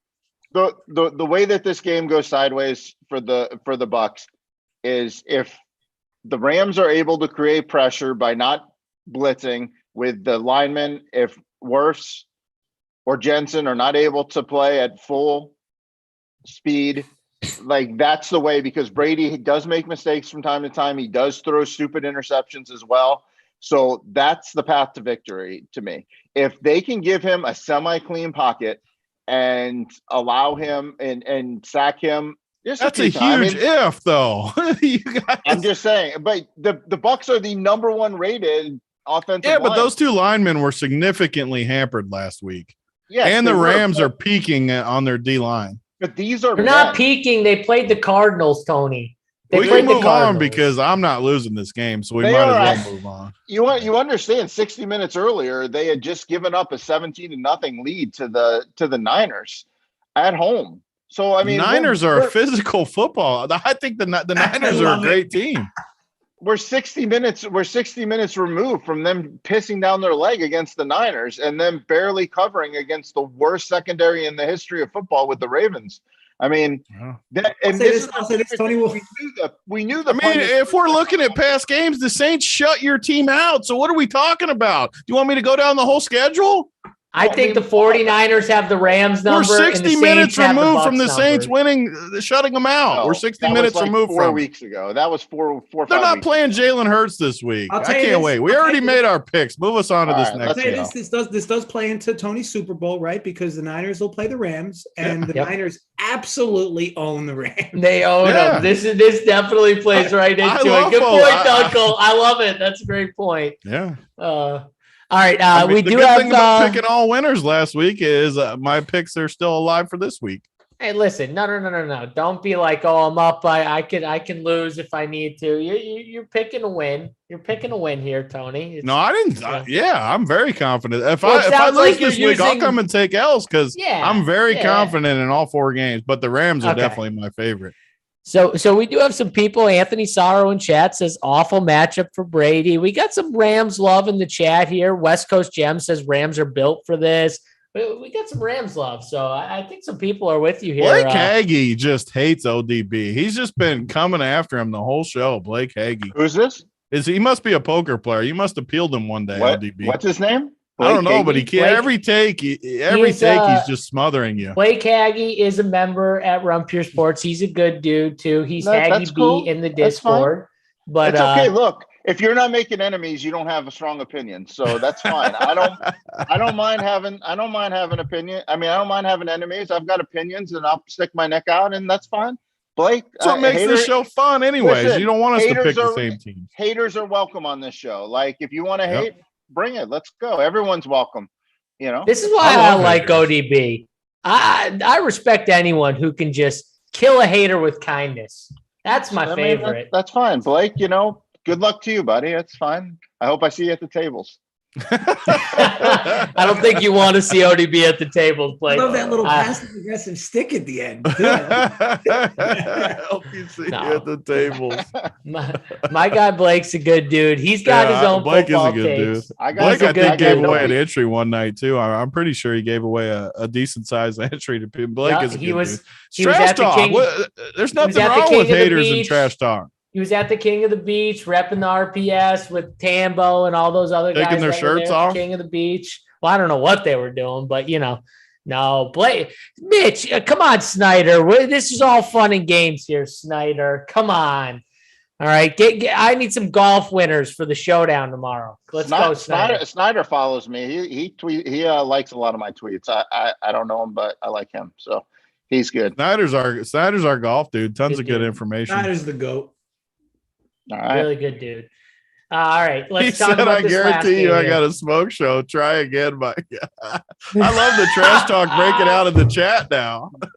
We got another ODB is the GOAT now. Rolo says ODB's the GOAT. Nice. Got some fans, got some haters. I love it. This is what the show's all about. We go all directions. Where are the Big T haters? Come on. Somewhere in this chat JSU, has trust to be me. I got plenty of hater. haters out there. Don't you worry. Not on these shows. These shows love Big T. I want to meet a Big T hater. I don't know how you could hate him, but I want to meet There's you. haters out I there, think believe me. I think you're very interesting to me if you actually hate someone like Big T. People shouldn't hate me because I'm nice to everyone, but I do have haters. That's why I really want to meet them because I think they're so different. I'm confused. People say I scam people, and I literally give my core, my player pool to the exact dudes, and somehow people still say I scam. I will say this before we jump to the next game as the last comment. I was very confident that this would be $4 So the fact that we have a split panel is interesting. I'm excited. It's not a split. It's a 3-1 panel. Oh, that's right. JSU's on Tampa. I thought he was. Yeah, I'm on Tampa. Well, yeah. You know what it is? His hedge nature had me. Yeah. You expect me to do that for all of them, Dunkel? Only my Super Bowl winner, Dunkel. Only my Super Bowl winner. I love the Bucs, but give me the Rams at the spread. Give me the Rams 2.5 and Bucs money line. That's it. I'm on Blake's side. Come on, Blake. Keep going at him. Get on these two too. Get on all of them. Where's my team, JSU? Get back in here and start trolling these guys. I still want to find a Big T hater. All right. I'll send you some DMs. Scott, listen, Scott, I love people. You can tell me I suck. I'm fine with that. I love it. I appreciate you. I actually love when people tell me JSU's resting heart rate on the show has been like $120. Maybe $130. I need one of those tests. I can figure it out real quick. Get my arm, wrap it up here real quick. I was never good at those things too. I was the worst. I hated that. They make you relax. I can never relax. All right, let's go to the last game. Bills Chiefs. Going to be a fun game to watch for sure. -2 Chiefs at home. 53.5 is the total. You would expect a big DFS game. A lot of interest here for this late Sunday night Hammer Boys. But what are we thinking here? Dunkel, I'll come to you first. So I will say this. I very often over the last few years have gotten the Chiefs wrong in this type of spot. To be more descriptive, when they play a very hot team, a team that looks very good offensively and has an above average defense, I just consistently get I always feel like this is a good spot to back KC because I don't bet them often, but I have been burned betting KC in these spots. I love what I've seen from this offense. I thought, the only issue you have with Buffalo, right, is, man, they play an absolute perfect game against New England. Not a drop pass. It was like nothing. It was almost like playing Madden on rookie mode. They did nothing wrong in that game. Here, will they be able to sustain that same level of play? And they haven't really beaten KC in these types of spots, especially in the playoffs. It's something to be super nervous about if you're Buffalo, in my opinion. Less nervous than KC because KC's been here. This is what they're accustomed to. They're home. I have my hesitation. To me, Buffalo's going to get their points here. So, the KC offense, which has been so Jekyll and Hyde this season, will they score? I guess that's the toughest part. I know they scored against Pittsburgh, but it was like TJ Watt opened the floodgates for this offense for whatever reason. I don't know how that even happened, but KC can't do anything. TJ Watt scores a defensive touchdown, and then KC's offense wakes up. You would figure they don't get caught sleeping at the wheel in this game. But man, they have been out of sorts. I'm not sure Tyreek Hill's 100% healthy. I mean, we say that, and there he is doing somersaults in the end zone on a touchdown that gets called back. But it's a weird spot for me overall because I want to bet Buffalo team total over because this offense has been just so efficient, and they seem to have KC's number offensively in a few recent spots where they've played. KC, again, to me, this is all around KC scoring. Their offense has been very up and down. It's showed a little more consistency towards the end of the year. Their defense has been well above average since like week 5 or 6. Will they be able to slow down Josh Allen? I think that's the interesting wrinkle. I always find it alarming with a team like Buffalo. And I think one of the biggest reasons why they don't have success is they don't run the ball successfully. They really don't. They really rely on Josh Allen to do so. Singletary's come to life recently. They're going to need an effective run game to beat this team, though. Will that come? Will that happen? It's tough to say. I would lean this game similar to the Tennessee game where I don't love anything. I think it's hard to ignore Buffalo's team total over, though, just because his offense should be able to move the ball against KC. But it wouldn't surprise me if KC scores 40 in this spot, to win the game easily and cover. I'm interested in your guys' takes on this one because this is definitely another spot where I'm not in love with anything. I think you can target like Tyreek Hill to score personally. His odds to score are ridiculous in my opinion. He's basically $110 to score, which is like a number you rarely see. He didn't score last week. He would have without the penalty. But needless to say, don't love anything personally in this game at this point of the week. I could be molded into a certain direction, but as for now, it's really just Tyreek Hill to land in the box. All right. ODB, what do you got in this game? Do you have any strong leans here? Of the 4 games, I think this is the one I have. Obviously, it's the one that we all want to watch from a football fan standpoint, but it's the one I have the least conviction in. This Buffalo team is a team I've backed for 3 years now. I mean, I want this Buffalo team to happen. I like this Buffalo team. I like Josh Allen. I've really wanted this Buffalo thing to happen. So, I go into it with a little prejudice that I really want Buffalo and I want to back Buffalo. And then the line came out and everybody's jumping on Buffalo and we're basically getting this at almost a pick. I mean, 1.5, 2.5, whatever. To me, that's a pick. But to me, I trust Buffalo. I trust what they do. I think they're going to show up. To me, this game just comes down to, do you believe that Kansas City is back? Because if this is the 2020 version of the Chiefs, then this line is too short. If this is the KC team that I've seen for most of this year, outside of maybe the second half against the Chargers and then against a couple of crappy teams and the Steelers and Raiders aren't a crappy team, but they are a team that they know very well. So I don't really trust, what they've done there. I really haven't seen this KC team, do KC things. So it's a big leap of faith to go ahead and put your money on KC at this point. But then on the flip side, it's KC. And are we just wanting this thing to end or whatever? I mean, it's kind of like Brady. It's like maybe you just put your money on them until proven otherwise. But I'm leaning the Bills, but this was one of the main games that I was excited to come on this show and see if there was conviction on the other side. I think if they play this game 10 times, it kind of goes 5-5. So from a gambling perspective, it's not my favorite game, but I'm probably just going to lean with the team I want the Bills to happen. So I'm probably just going to go that way because I'm pretty neutral on where I think this thing ends. You bring up a good point, though, ODB. Like, think about it. The KC lost the Super Bowl because they lost 2 of their best offensive linemen in the AFC Championship before the Super Bowl. And Mahomes had absolutely no time to throw. They spent the offseason fixing this O-line. Like, the O-line is not their problem at all. They haven't lost a big game with a good offensive line in front of Mahomes since the Mahomes era. Like, so is this going to be a spot where Allen goes into there? But again, I think it's all around Buffalo scoring a lot of points to win this game. Well, the other thing is, so the Bills have spent the last 12 months preparing for Kansas City. Their focus has been on Kansas City. Kansas City is the hurdle they think on their road to a Super Bowl.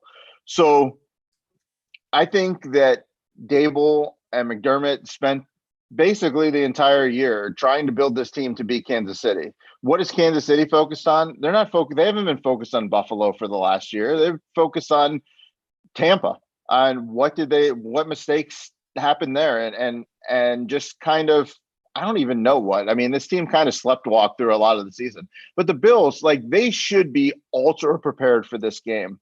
So they lost the championship last year, but I think Dable and McDermott kind of took a little, I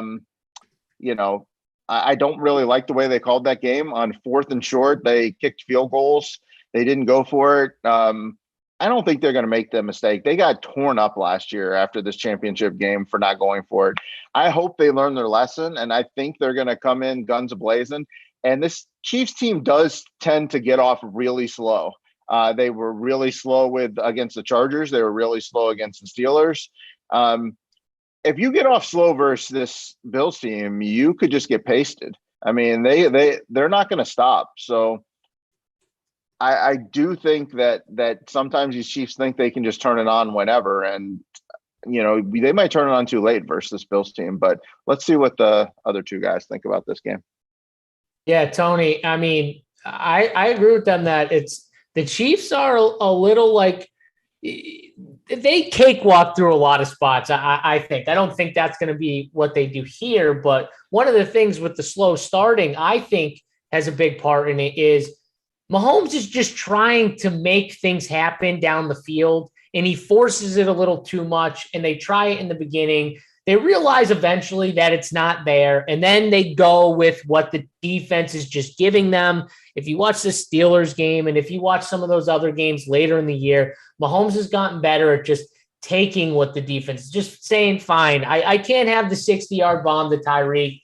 I'm going to pepper my running back. I'm going to put my running back in spots where they got a light box. He's going to be able to run through it and succeed. I'm going to hit these other receivers on shorter routes and methodically drive down the field and not just have monster big plays every single time they go out.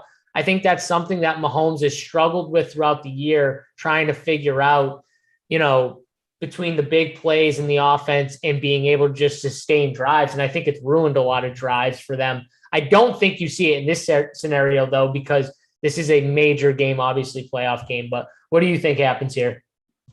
Yeah, this is my least favorite game of the weekend, too. But I like Buffalo. My only worry about Buffalo is, man, they won in New England so bad after those press conferences in that win game.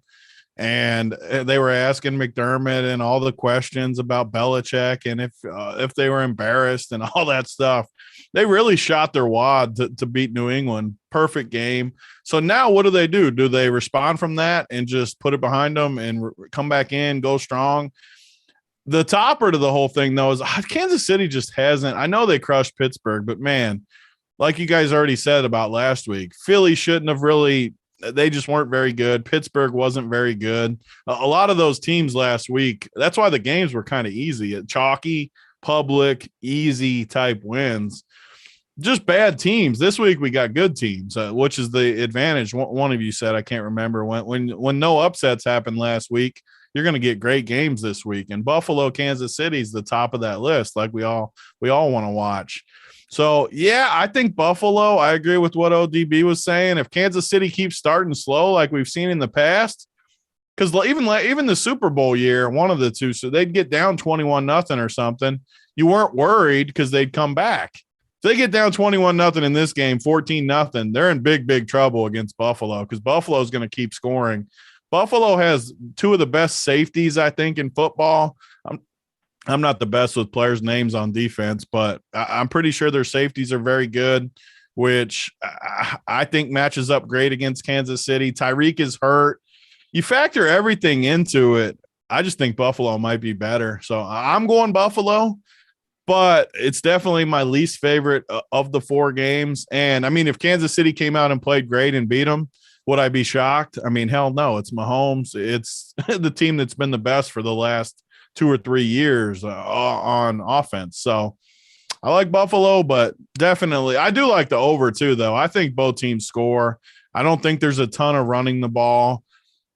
I know the total's high. I know the fantasy game is going to be the most popular for sure because of the high total and the players all around the field. But, I mean, Kansas City, I don't see them slowing down Josh Allen and company. Mahomes, if they're playing from behind, chucking the ball, he's going to score points. I like Buffalo and over. A lot of times in these spots, though, Tony, don't you feel like the offenses get so hyped up and then the defenses come out and at least for like the first quarter or so, they kind of like battle a little bit and we see some drive stall out. And then the announcers do this thing they always do where they're like, we didn't expect to see a 3-6 game going into the second quarter like they always do. It's like, I feel like this could be that type of spot where like we expect monster, like huge plays down the field. And then both these teams kind of stall out a little. Maybe they're a little, nerves and everything. This is a monster game. So I think we could see something like that where it might be a slow start. Still might be a big finish though. So, yeah, I mean, easily Kansas City's looked rough at times too. So yeah, I mean, I wouldn't be stunned if that happened. Yeah, I like the Bills here. I mean, it's not a strong – this is not like a super strong take on the Bills. Both these teams are very good. I think, they're both going to be able to get some drives and score some points here. Does it go over? I'm not going to bet the total because, honestly, I feel like in these type of games with the high-powered offenses sometimes, we almost just kind of nix the fact that, like, these defenses know that – they're getting no love throughout the week. They're coming in, these big offenses, and they want to shut them down too. Tony talked about the safeties for Buffalo. Their defense is solid. I mean, Poyer and Hyde, the two safeties you were talking about, they're very good. Got Matt Milano, and the linebacker plays good for Buffalo. This is a very good team. So, I mean, I think they're going to give Kansas City a good game, and I think in the end they just squeak out a win here. So I'm going to take the Bills, but like you guys, I don't have like the strongest confidence on this game. Two very good teams though that we're going to see. So can't wait to watch it. Should be a fun one. Guys, anything else you wanted to add before we kind of wrap this thing up? I'd just like to ask real quick. I don't want to spend a lot of time on this, and I know I'll probably put you guys on the spot, but there's a lot of stars in these games, and we're all going to want to try to get the studs in there. I mean, we got Cooper Kupp, we got Devontae, we got Diggs, I'm talking from a DFS standpoint. We've got all the quarterbacks are really strong. They're really high salary. I mean, we got Josh Allen and Mahomes and Brady. I'm struggling to find some value to get in some of these big guys. Does anybody have anybody that they feel? I mean, I feel like Pringle's probably going to be like the chalkier value play just because he's really been involved in with this team. But I mean, even the tight ends are really good on this slate. You've got Gronk and Kelsey and Kittle, even Knox. I mean, there's a lot of, the tight ends are good. There's just not a lot of value anywhere on this slate as far as I can see. And I'm just wondering how, I know you guys are going to address it on the DFS show, but how are we going to attack trying to get stars in here when there's not much value? Or are we just going to, fade the Devontaes and Kupps and try to just get a lot of good plays, a lot of the Higginses and Gabe Davises and things like that in there? What are your guys' early thoughts on that? Tony, you got a take on these studs at the top, like ODB was talking about? Yeah, I mean, so for one, like running back, I don't know. The salary looks super loose to me where like running back, there's nowhere to spend. Really, the only spends to me are Devontae and Cooper Kupp. And I do like them both, but I don't think I like have to have them depending on who you stack. Like if we stack up that Bengals game, I mean, I'm going to want AJ Brown. I'm going to want one or two guys from the Cincinnati side. So that'll naturally get me off of those guys. But I don't know. I think there's a ton of underpriced guys. Like, I mean, T. Higgins coming off the bus game, 5,700. I mean, I'm just looking down the list, but like Julio, if you like the Tennessee side's cheap. OBJ looks good to me. I know you guys like Tampa, but 5,300, he's looked pretty good. I don't know. There's a lot of, and then running back. I mean, Cam Akers looked incredible last week. Tampa shuts down the run, so it's not the greatest matchup, but 5,500 for as good as he looked. Singletary's look great. 5,900, and he's got like a 1,600 or 16 projection. Eli Mitchell's, I think the running backs were the salary to answer the question, just looking at it. Eli Mitchell, 5,800, AJ Dillon, 5,100. You just get so much savings. Like if Darrell Williams, I mean, we don't know what's going on with him. How much is McKinnon? Where is he's McKinnon? Right up there, like 4,800 for McKinnon. Yeah, running backs where we're going to save. We're just going to punish the middle of the running backs and spend up at receivers, kind of what There's not really even Lenny they did a bad job pricing. I mean, Lenny Fournette is 5,700 even. Literally the only spend at running back is Derrick Henry, and he's only 7,500. Yeah, he's not that. I mean, I think they almost like punted the pricing on us. So, I mean, I literally haven't plugged it in, but even if we play, let me plug it in real quick for the sake of the show. Even if we play those receivers, let's just see. If we play both top receivers, Kupp and Adams. And how about Tyreek Hill at a cool 66 and Diggs at 65? How wild is that? There is some crazy pricing for sure. But yeah, just say you wanted to play those 6'2". top guys and you wanted to play, I mean, the quarterback part. I mean, you could play literally all these quarterbacks. Just say you wanted to spend up just for the sake of the thing to Rodgers. You got Rodgers and Adams, and then punt whatever defense. Defense doesn't freaking even matter. Play the Bengals D 2,700. That doesn't matter. You're still at 4,600 for the rest of it with all these running back like McKinnon. If we find out Darrell isn't going to be anything again, 4,800 in that game. Singletary's 59. I mean, you're just, I don't know. Yeah, they almost punted the pricing. I mean, you still got 4,100 for tight end, wide receiver, flex. It's going to be a good week though because there's a lot of guys you can play. I mean, with all these good teams. Yeah, I mean, everybody's number one is good. I mean, you know, you got guys like Evans and Diggs that are probably going to go relatively low owned just because people are going to want to get up to those top guys. So I don't know. I was just curious if there was. I'll give you someone that's. I mean, he's probably more of like the large field millie maker type play, but MBS is doubtful for this game. Randall Cobb is back for the Packers. He's 3.1K as a wide receiver here. If you're looking for value, you like Rodgers. Listen, the Packers, Rodgers, he is very comfortable with Cobb in those zones that the 49ers play where they're going to make you they're going to make you kind of get those long drives and get down the field and hope that their four-man pass rush can eventually get to you.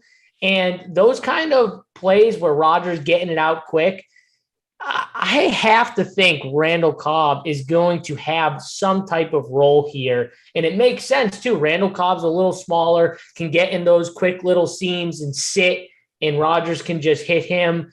Kind of makes some sense. And if MVS is going to be out, I like Lazard too, but like I think everyone will just go to like the obvious Lazard play. He's not as obvious and he's really cheap. So just a shot, but we do have some really loose pricing. Like even the number one receivers outside of Cooper Kupp and Adams and even Samuel, the rest of them are cheap. I mean, Tyreek Hill being 6,600 should be criminal. That's crazy. Actually like these are the slates I love too because you can just this benefits the people that limit their player pool. This doesn't help the people that run projections and want to play everyone. If you take stands, this helps you a ton because honestly, I don't like Tyreek Hill that much. So I'm glad he's underpriced and I want people to play him because I would rather play these other guys with the passing offenses I like. So I like it. It's better for tournaments. It's probably worse for cash games, those type of people, because there's so many underpriced people. But I love it. I wish everybody was underpriced because it's all about game theory with us. And just like ODB and poker, it's more important than the cards. It's what you do with them. You can make the case that almost all these wide receivers are underpriced. Even the Cooper top Kupp, two guys are underpriced. Like, Kupp and Adams. Yeah. Oh yeah, for sure. I agree with you. So yeah, we'll be able to T. find Higgins some is value. 5,700 against Tennessee. I mean, I hope no one goes back to him after he busts. I'll go right back to his ass. Like, I'll just, yeah. All right. Well, thanks for that. I just wanted to throw that out. But as far as wrapping up the games, so Tony, you're on all 4 road teams, huh? Yeah, all 4 road dogs. This has traditionally been a home team round. Yeah. And you're just going all in on dogs, huh? I feel really good about this week too, so I don't know if that's good or bad. I will say that's one thing that I really admire about you. I mean, it's easy to sit here and say that the favorites are going to win. I mean, you're putting it out there. I mean, these are, the favorites are favored for a reason, and you're just, you're willing to stick it out there. So I'm 2-2, favorites versus dogs. I've got Tennessee and the Bucks, and I'm going to go with the Niners and the Bills. I don't have strong conviction on the dogs that I like, but so that's pretty good that you went ahead and took a stand there. Good luck to you, except for against the Rams. I like that we got the one game where it's. I do like that. It's not fun if we all agree on everything. Do you have like a best bet or something, like a bet that you like overall? Doesn't have to be like a side either. It could be like a player prop. Or something like that. my best bet is Tampa. I mean, I love Tampa, and anything that involves Stafford melting down. I mean, anything. I'm not a Stafford hater by any means. I'm just going to believe what I saw, and you can usually get plus money on those type of props. And I've just seen Stafford throw too many picks. I like the defensive line that I think the Bucks can play the Rams straight up with their defensive line. I think Cam Akers is probably an awful play, honestly, in DFS. I think everybody's going to jump on him, and I don't see them being able to run the ball, and he's priced pretty high up there. I'd much rather go with the Singletary or Elijah Mitchell at similar pricing. I think they can play the Rams running game straight up. Sony Michel is not very good. I mean, he just was able to take advantage of volume and a good attack. So I think the Bucks can play them straight up on the line, and I like the secondary for the Bucks, even though they've gotten lit up in some games. When it matters, this secondary does seem to show up in the big games. They are ball hawking, and so if you can get anything with negative Stafford props, I would probably go there. And I'm going to play the Bucks as well. Those are my favorite. That's my favorite angles for the week. Yeah, I love it. Steve Anthony says in the chat, NFL wants Rodgers-Brady rematch. I'm sure they would love that. I'm sure they would love a Rodgers-Brady nice little rematch there. Dunkel, do you have a best bet here? You talking for this game or for the whole weekend? For any game for the week, Yeah, just your 49ers overall. 49ers over 20.5 points. Tony, you want to give out like your favorite bet of the week? What's your favorite bet? My favorite's the Rams for sure. I love it. I knew you were going to go against the Tampa side. I feel very, very good about the Rams, so it scares me a little that ODB's the exact opposite. All right, well, you know what JSU's got to do? He's got to do his patented. His favorite bet is the 49ers to cover, but his Green Bay Packers. Oh, you put the jersey on. And win it all. Go, Pat, go. Let's go, Rodgers. The best part is you're picking the Niners to cover. Let's go. I had to pull it out as my best bet after the whole thing. I just had to do it. Guaranteed himself a positive week on the show next week. Every favorite straight up, every dog plus the points.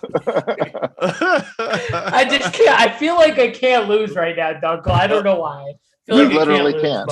JSU, the funny part about one of my biggest showdown wins that ODB was talking about, where it was the Niners in San Francisco, the same matchup.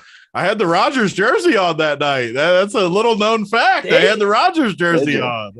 I remember. I know. Jamal Williams got garbage time at the end of the game, and he had to like break one for like 9 or 10 yards or whatever on the last play, and he fucking broke one for like 15 or something and shipped the $250,000 to Big T. That started the whole Big T showdown going. I remember it.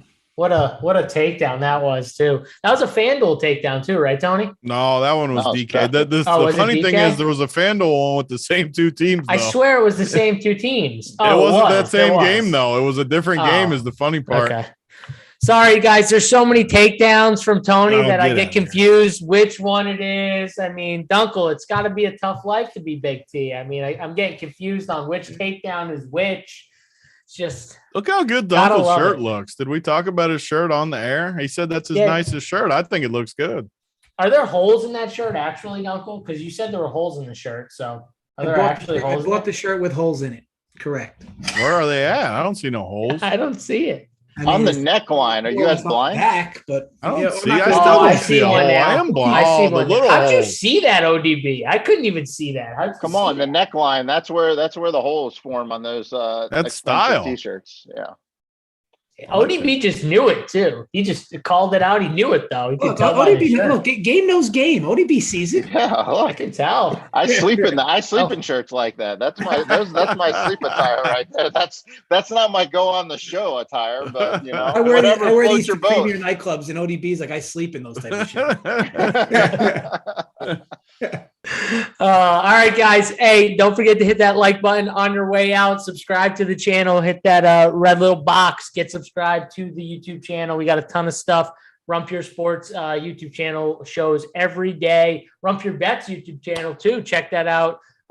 Tons of free content over there. Dunkel, give the people a quick, what you guys are up to this weekend here with the playoffs. Yes, I'll have 2 videos tomorrow for the Saturday games with free plays, and then I'll add an additional play for each game for the Rump Your Bets crew.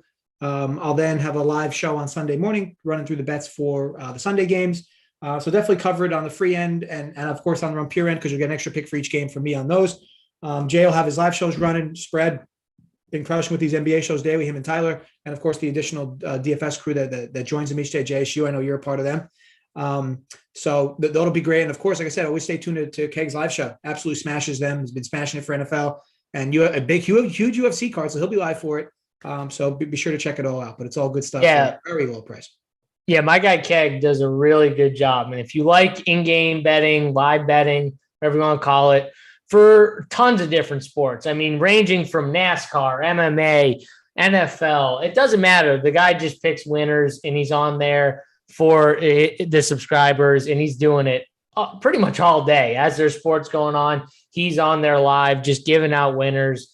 People are joining him too, but the dude is just a machine cranking out winners.